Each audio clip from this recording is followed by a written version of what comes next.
Hello, everybody. I'm Stephanie. And I'm Georgiana. And this is Wholehearted Loving, where we teach you simple tools for self-love and compassion to grow the muscles you need to be with big feelings, triggers, and overwhelming sensations in your body. Whether you have active challenges in your life or relationships, or whether you're just here to learn to be kinder to yourself, we pull out all the little things that make life feel better, the things that give you a sense of hope and direction. So if you're too hard on yourself or on others, if you want to feel real, deep connection in your life and relationships, even if you want to reprogram your inner critic while you're sleeping, this is a great place to be. So welcome, and we hope this episode brings you just the tidbit you needed today. Enjoy the show. Hello, everybody. Welcome. Today we're going to be talking about maintaining our agency, remembering ourselves during hard moments. You can find self-reflection prompts for this episode and every episode on our Instagram at Wholehearted Loving. And you can learn more about us and how to practice with us live on our website at wholeheartedloving.com. Before we get started, we will do a body-based self-connection practice to connect with ourselves before we connect with each other and this podcast. So, seeing as we know what our podcast topic is, I feel like it makes sense to use that as the body connection practice. How do you feel about that? Yeah. That makes sense. So if you've been listening for a while, this might not be a new practice for you. And it's always fun to keep practicing. And today we get to tell you a little bit of like a real life scenario where someone has used this and practiced this and really noticed a profound change in their life because of it. So let's play. We will notice which part of your body you want to bring awareness to. Is it your feet on the ground, your back on the bed, your butt on the seat? And then we will find something to look at, anything to look at. I'm looking at a plant.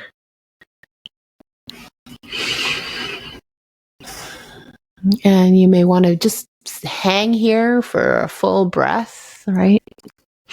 Full inhale, full exhale, feeling your body, looking at this thing. And then we turn the head and neck and orient to a different direction and find something else to look at. Find something else.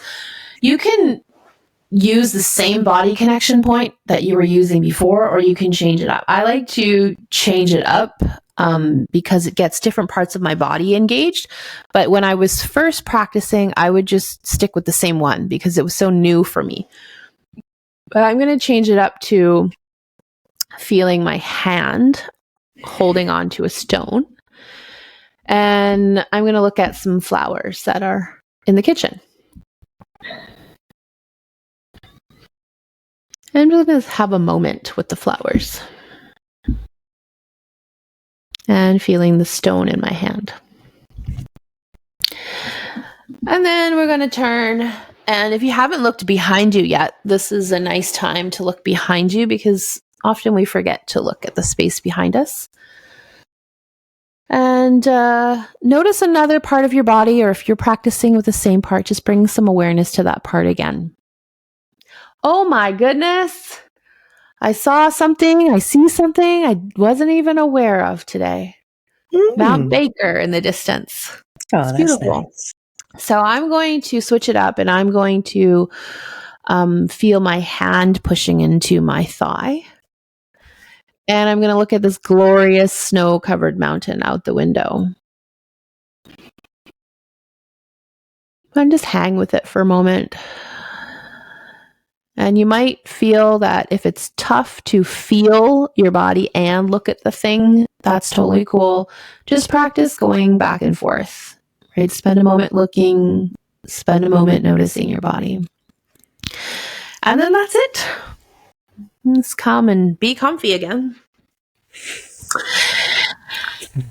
And that is the practice that today, when we did our priming the body for peace calls, that someone said, thank you both for helping me practice that practice where we feel our butt and look at a thing. Like that's what it's called. We don't have a real name for it, but that's how we describe it. Everyone knows what they're talking about because it really helped me set a boundary with someone in my life. And that just makes me so happy to hear, because we work with so many people who want to be able to feel comfortable and confident setting boundaries. They want to feel that they're deserving of setting boundaries, that their feelings and needs matter, and that they can regulate themselves enough to say what might feel hard and new to say to someone, especially if it's someone that they like and they're nice and they care about them, and they want to do for this other person the thing that feels good for them, and they're noticing something feels off for them. All right. So just wanted to chat a little bit about how a practice like what we just did together starts building a new foundation, a new belief system, new muscles to be able to set boundaries in hard situations. Right.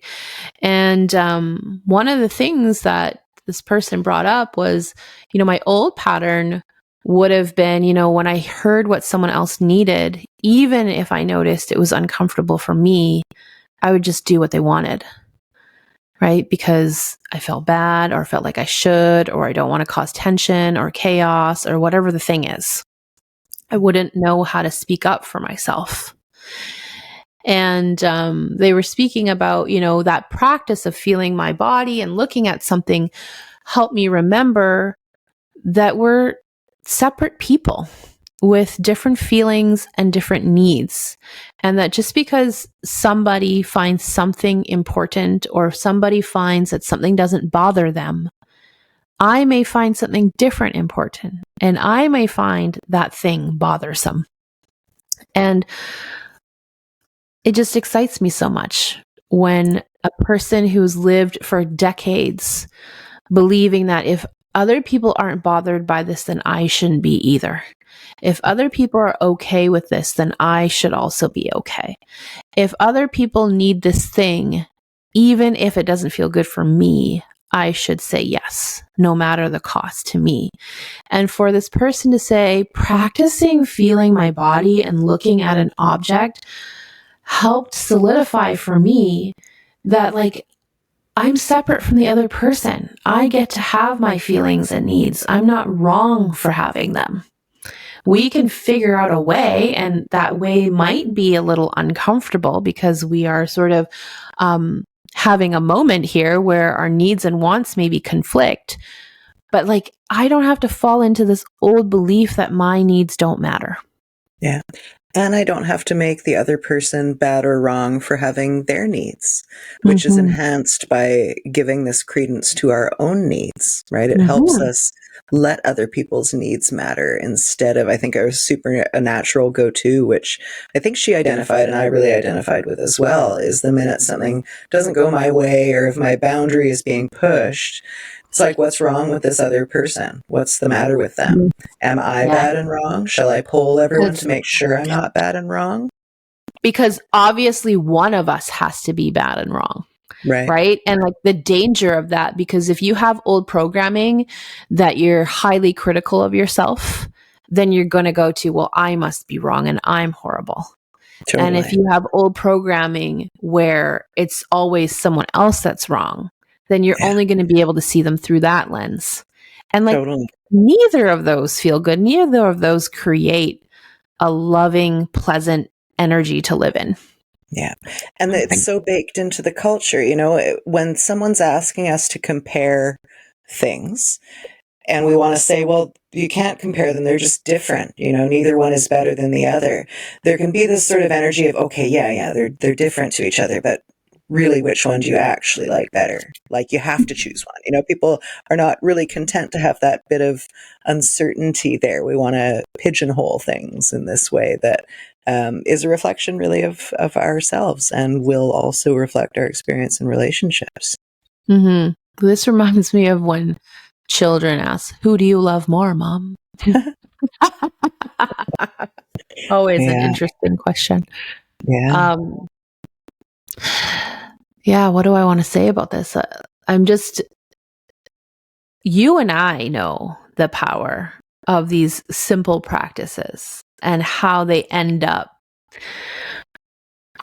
helping people be able to do life from a much more confident, authentic, and empowered place. But I also get that when you are struggling and have struggled with setting boundaries your whole life, if someone says, you know what, the answer is to feel your butt on your seat and look at something. Like, that sounds nuts. That sounds absolutely like, it sounds almost even dismissive of what someone's going through and what they want to be able to do in their lives. Yet, like, every time we hear someone tell us, oh my gosh, these simple practices made such a difference in my belief about myself, my belief about other people, my belief about the world, my ability to regulate my nervous system, and my courage to do the thing that used to be terrifying. Like, that amazes me that these little tools make that kind of a difference. And yet that's what we see over and over again. And like, what I love about you and I, Steph, is that I think both of us find it very important to live what we share and what we teach. And like, it's not just that we see this happening in other people's lives. It's like, we notice it happening in our own lives over and over again. Oh, that practice was really helpful. Yeah. Right. It's that's what's allowed me to be able to show up in this way today in my relationship or with you or in a conflict or whatever the thing is. Yeah. It's what it comes down to for me. And I always thinking these more like etheric terms, and you think in these practical body-based terms, which is of course perfect, is this self-remembering, a remembering of sturdiness and an ability to connect with my energy and intention in a moment that is heightened for me, where I'm having a nervous system response that I need to be with and settle with so that I can remember that this person who's either questioning my boundaries or pushing them actively, that there can just be a pause right now. I don't need to scramble. I don't need to react. I can take this moment to remember what I'm doing and why I'm doing it. And that gives me the space that I need to either speak or move or whatever comes next. I think the space is so important, right? Like the ability to see that we are connected as humans, right? You might be in relationship with this person. You're in some type of relationship with someone you're trying to set a boundary with, right? To be able to see that there's something in common we have together, to be able to see that we're also different people with different lived experiences, going through different things in this moment, feeling maybe different things, needing different things, and that we're not bad people. Neither one of us has to be wrong. And also, our needs might be conflicting right now. Yeah. And like you pointing out, the ability to see all of that is not available to us when we're very dysregulated. When we're very dysregulated, we're often in the what the heck's wrong with you or what the heck's wrong with me place, right? But our ability to pause, right?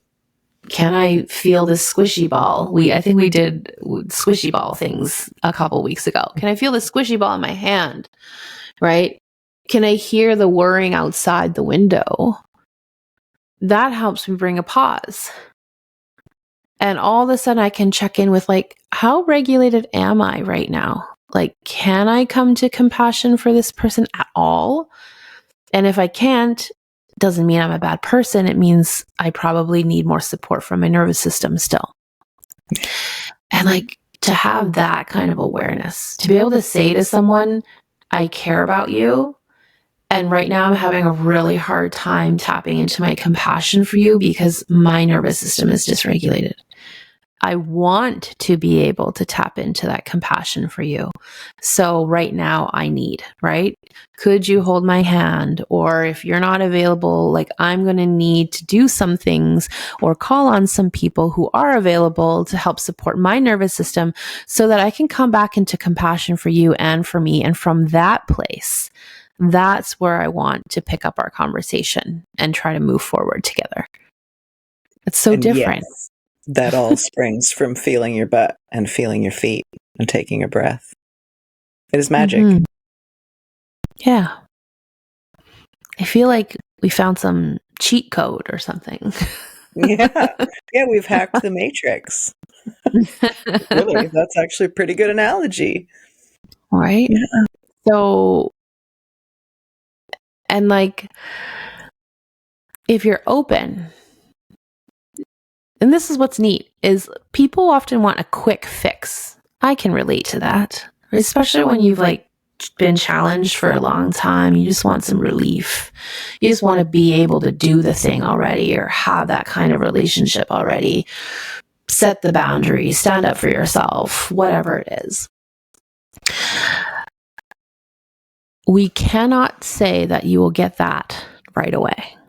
We can say that that will eventually become a very natural byproduct if you're willing to practice. We can say, though, that if you're willing to practice feeling your butt on the seat and looking at something, you're most likely going to feel at least a moment of reprieve, a tiny millisecond of reprieve. And like, if you're willing to take that as a win, then you're off to the races.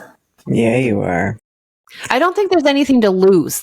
Maybe that's what I'm trying to say. Like, there's nothing to lose. You might not get to the point you want to get to right away, but I really don't think they've developed anything in this lifetime where you can get there that quickly anyways. Yeah. So I don't think it can cause any harm. No. And I don't think it takes that much effort. And I know for sure it doesn't take that much time. And I was big on things. I wanted things to be fast.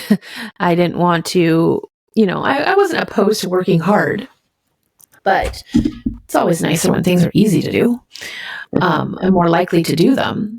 Mm-hmm. So I just feel like, hey, if nothing else, if you change nothing else in your life, why not practice for a moment, just feeling your butt on the seat and looking at something? Yeah. And see what happens in your life. And then tell us. Tell if us. You want to. Yeah. Please. We love to hear. Yeah, it's a powerful cumulative effect. And I'm always surprised at some of the results, like unexpected results, areas of change in people's lives or perception of life that they didn't expect and that just make life feel a little better.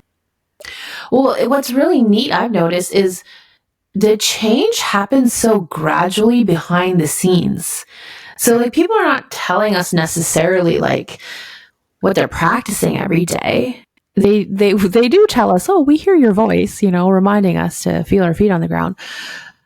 But what they tell us then is like all these big things that are changing in their lives. And we're like, what? And like, we know this. It's not like I'm shocked, but I'm so happy for this person that they have this self-belief.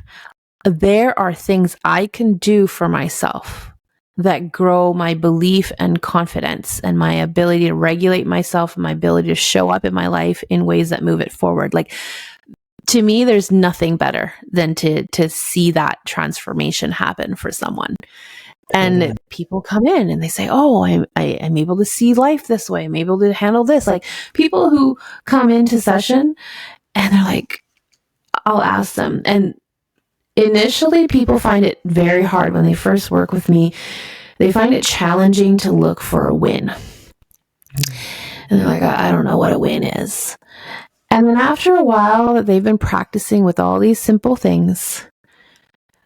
And like, let me preface this, especially when people sometimes get on a call with me and they'll say, it's been a really hard few weeks. I'm like, oh, okay. Right. And I'm with them, I'm compassionate. And, we walk through body practice together. And then I check in. I say, okay, given that it's been a few hard weeks, is there an openness or willingness or, do you feel resourced to connect into something that's gone well, right? What is a win for you, even with what's been hard? And what will be shocking to me, and it shouldn't be shocking anymore, is that, yeah, actually, there's like 3 big wins. And I'm like, what? And it just, for me, reminds me of how powerful these simple tools are. where you see someone where initially they couldn't find anything that was a win. They couldn't think of it. They couldn't feel it in the body, to them being like coming in saying, wow, it's been tough. It's been a rough couple weeks. And whereas there would have been a time in between where they would have said, no, I can't even go there. I can't even go to like what's been going well. For them to be able to say, yes, and let me tell you like what's been going well. What? Who are you? Who did you become? Right? And who they became is someone who can hold both realities, which is some things have been really hard and I've really been taxed and tested, and some other things have gone really well, and I'm really proud of myself for that. Amazing. Yeah. Compassionate immersion. You know, it's like immersing yourself in another culture, in another language. You pick up all these different ways of thinking and being and speaking. And this is the same for this, right? You immerse people in these sessions in so much compassion, openness, willingness to be with all of this. And eventually, like, it gets under your skin, even if you're like super resistant to it, like I was. Yeah. I actually worked with a guy recently, a man, and you know, we have good rapport and we could laugh, and we're new to each other. And like, you know, sometimes there's certain people where I wonder how open they're going to be to like, hey, would you mind noticing where that feeling is showing up? And like, are you open to like placing a hand there? Right. And I'm sort of testing the waters. I don't want to put someone completely out of their comfort zone. I'm just sort of offering a suggestion, just seeing what their response is. And then like, if there's some openness, I may say like, would you be open to just saying out loud, hey, like, you know, sad feeling in my gut. I feel you there. Right. And like recently working with someone where they just burst out into laughter when I suggested that. And we just started laughing together. And I was like, yeah, I know it sounds sort of nuts. Right. And he's like, no, I'll try. And then after he's like, holy crap. Like that felt surprisingly good. Like I feel this relief come over my body. And like, that's what's exciting for me, when it's okay if you're resistant. It's okay if like you laugh nervously or you laugh at it because you think it's dumb. Like I get that. And also, you know, are you open to trying and just seeing what happens? And it makes me so happy for the people who are willing to try and who notice like, oh, like it never would have occurred to me to support myself in that way with touch and compassionate words and presence in that way. It never would have occurred to me that it would make such a difference immediately. Totally. And it happens. And like, I want to go back to immersion, right? And I'll tell a little story of, I lived in the Netherlands, for people who don't know, for 7 years. And I was a tax consultant and was killing my soul. And I knew I needed to quit and do something different. And I ultimately decided to go back to school to study counseling and psychology and child and youth work and social work and family studies, all this stuff. And my goodness, like it was a 4-year degree that was all in Dutch. And so all my textbooks in every margin had like numbers referencing words I didn't know, and like I wrote down the English translation in the margins, and like all the margins were full. I would go to lectures and I'd be like, I got no clue what this person's saying, or like almost no clue. But I kept at it. I kept practicing. I used that freaking dictionary so many times. Like there was no Google Translate at the time. It was some like weird software that someone had developed that was a Dutch English translator that I used all the time. And anyways, one day I was riding in the train and I noticed, God, I feel irritated. Why do I feel irritated? And it was because all of a sudden I could understand what everyone was saying. And I was like, what the heck happened? There was a time when I was just peacefully oblivious to all of you. And like, when did that happen exactly? Like between last Friday and today? Like, what? Yeah. But that's what happens. You immerse yourself and you're surrounded by it, and eventually it sort of seeps in, and before you know it, like, something becomes accessible to you that you wanted so badly at some point. You weren't quite sure about the how. Even the how might have felt overwhelming, and you question whether whatever you're doing is actually making a difference. And then all of a sudden one day something hits you and you realize, holy crap, like, something has happened. Right? And that's what we see with people. That's what we see with people. And so this was the situation that this woman we were speaking to today found herself in this a situation she felt relatively familiar with, an entanglement with a person where a boundary is being pushed. And instead of her usual reactive pattern to which she had grown accustomed, she found herself beating a new path where her first instinct in the moment, not even after, we talk a lot about letting yourself notice these things after the fact and practicing when you're not in this heightened state. She found herself in this heightened state, being able to bring that pause for herself. And that's like just the most exciting thing.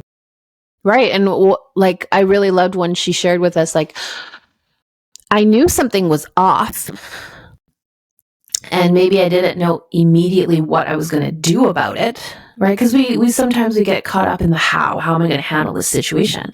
But she says, I gave myself a lot of pauses to just sit with, like, how am I feeling? What's coming up for me? Oh, it's actually okay for me to not go into my old habit of just saying yes to the person because that's what they want, right? Like, what? Yay! That just makes me so excited. Yeah, that's huge. So, yeah. And also another thing I love about doing this stuff in group work is that you have other people on the call who are like, how did that work exactly? Like, where are you at? What did that feel like in your body? Like, did you know right away? Like, how you wanted to handle it? And the power of group work is, like, you see where you want to be in other people, and then you also see what's possible for yourself in other people, right? Who maybe have started practicing a little bit earlier, or practicing a thing that maybe comes a little bit easier to them. But like, you get to see what's possible for you if you're willing to practice the simple things. Like the people that we're working with, like, we're not sharing like real, I don't think anything that we ask people to practice or walk people through is excruciatingly hard. Like, that's not our jam. Not even a little bit hard. No. Right? And yet all these big changes happen. Yeah. Very, very low effort, big change. This is a high reward endeavor for sure. Yeah. Thanks, like Gigi. Well, do you want to walk us through another little one? Let me see. Okay. I have no idea where this one came from. It's, can you be like a penguin? I certainly can. It would be my pleasure.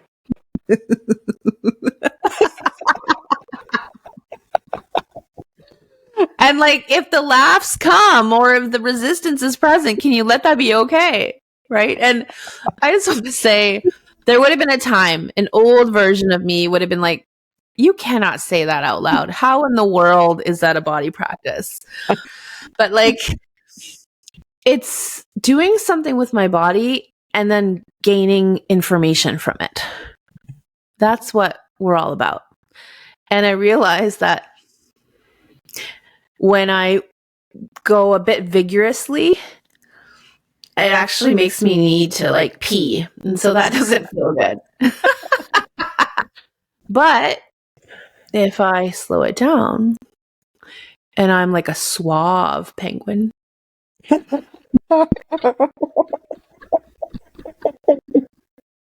whatever that is,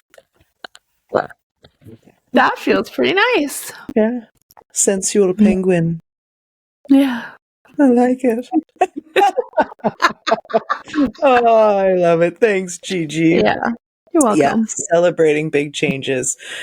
Is there anything else you want to say before we sign off? make some time for silliness. Yeah. I mean, that would have been a really hard thing for me at one point. Like, I had such a strong aversion to silliness. Like, I think my body felt like it was going to die. Yeah. Like, being silly, definitely being silly in front of a person. Oh, yeah. Being silly all over the internet, like that would just be a huge no. Yeah. So I'm celebrating how good it feels to not care about any of that.